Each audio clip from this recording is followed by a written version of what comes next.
Bien, chers élèves, on nous donne ici une urne contient 4 boules rouges, 5 boules vertes, 7 boules noires. On tire successivement sans remise 3 boules de l'urne. Combien de tirages peut-on former? Alors vous l'avez compris, les tirages sont successifs sans remise de 3 boules parmi 16. Donc, quand on parle de cela, le nombre de tirages que l'on peut former, c'est donc arrangement du nombre de boules à tirer qui est 3 sur le nombre de boules total qui est 16 parce que les tirages se font successivement sans remise. Combien de tirages ayant une boule de couleur noire peut-on former? Voilà ce qui devient intéressant. Quand on parle d'une boule de couleur noire, cela suppose qu'on a dans nos tirages une boule de couleur noire et les autres d'autres couleurs. Donc, qu'est-ce qu'on fait?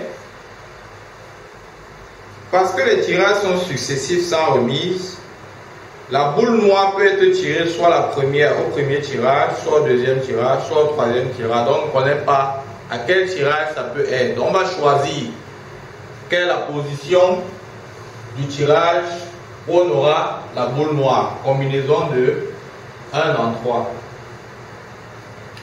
Une fois qu'on a choisi la première position, on a donc arrangement de 1. On veut une boule noire parmi combien de boules? Il y en a 7. Donc on va faire arrangement de 1 dans 7 pour tirer notre boule noire. Soit arrangement de 2 dans combien? Il y a combien de boules qui restent? Il y en a 4 plus 5, ça fait 9. Arrangement de 2 dans 9. Voilà donc le nombre de tirages ayant une boule noire que l'on peut former. La combinaison de 1 dans 3, comme je vous disais dans la vidéo précédente, ça vous permet de choisir la position. Parce qu'on peut faire, on a 3, on effectue les tirages successivement. Donc ça peut être soit au premier, soit au deuxième, soit au troisième. On a donc 3 façons, combinaison de 1 dans 3 façons, 3 positions qu'on peut choisir. Si on dit qu'on va tirer ça au premier tirage, en mettant donc la main, on a arrangement de 1 dans cette façon d'avoir notre boule noire. Une fois que l'on positionne pour le premier tirage. Ensuite, les 2 autres fois, on aura arrangement de 2 dans 9 façons de tirer les 2 autres boules. Si on passe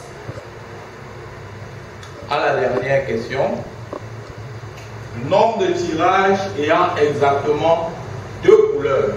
Alors, quand on parle de 2 couleurs, nous avons ici 3 couleurs, le rouge, le vert et le noir. Donc, on veut que dans chaque tirage, il y ait exactement 2 couleurs. Cela impose, premier cas, de choisir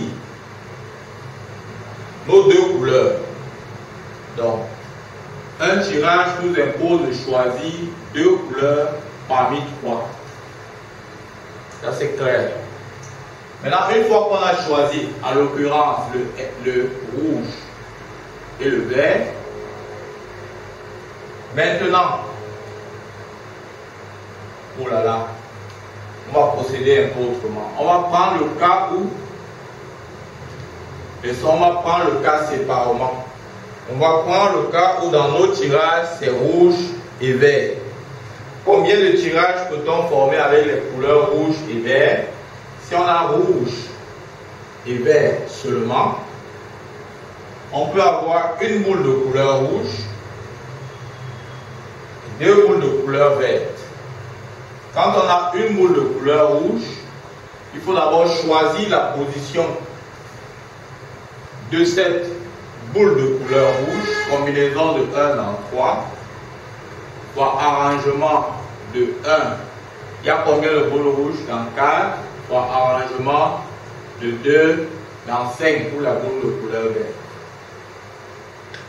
Voilà, on peut avoir une boule de couleur rouge, 2 boules de couleur verte, ou bien 2 boules de couleur rouge, une boule de couleur verte. Donc, ou combinaison de 2 dans 3, soit arrangement de 2 dans 4, soit arrangement de 1 dans 5. On a dénombré là le cas où on a rouge-vert. Maintenant, j'appelle ça 1. N2, le cas où on a rouge-noir. Une boule de couleur rouge, deux boules de couleur noire. Combinaison de 1 dans 3. Pour placer la boule de couleur rouge, soit arrangement de 1 dans 4, soit arrangement de 2 dans 7. Plus combinaison de 2 dans 3, soit arrangement de 2 dans 4, soit arrangement de 1 dans 7. On a rouge-noir. Maintenant, vert-noir. Vert et noir. Troisième cas.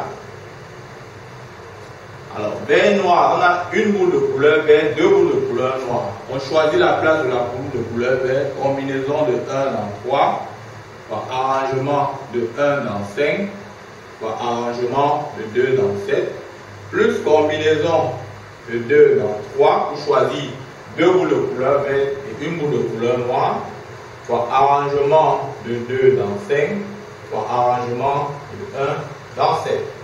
Et donc, au final, le nombre de tirages ayant exactement deux couleurs sera égal à la somme des 3, c'est-à-dire N3 sera égal à N3 1 plus N3 2 plus N3 3. Voilà donc, chers élèves, comment faire lorsqu'on veut utiliser, lorsqu'on détermine le nombre de tirages successifs sans remise de 3 boules de l'urne dans chacun des différents cas. Cette vidéo a pour objectif de vous inspirer, de vous montrer à quoi sert, quand est-ce qu'il faut utiliser l'arrangement, quand est-ce qu'il faut utiliser la combinaison, de vous donner même les mots dans les raisonnements des exercices que vous avez à traiter. Donc, j'espère que j'ai été suffisamment clair dans la démonstration. Et puis, s'il y a quelque chose que vous n'avez pas compris, vous laissez cela en commentaire. Je vous remercie pour votre écoute et je vous dis à très bientôt.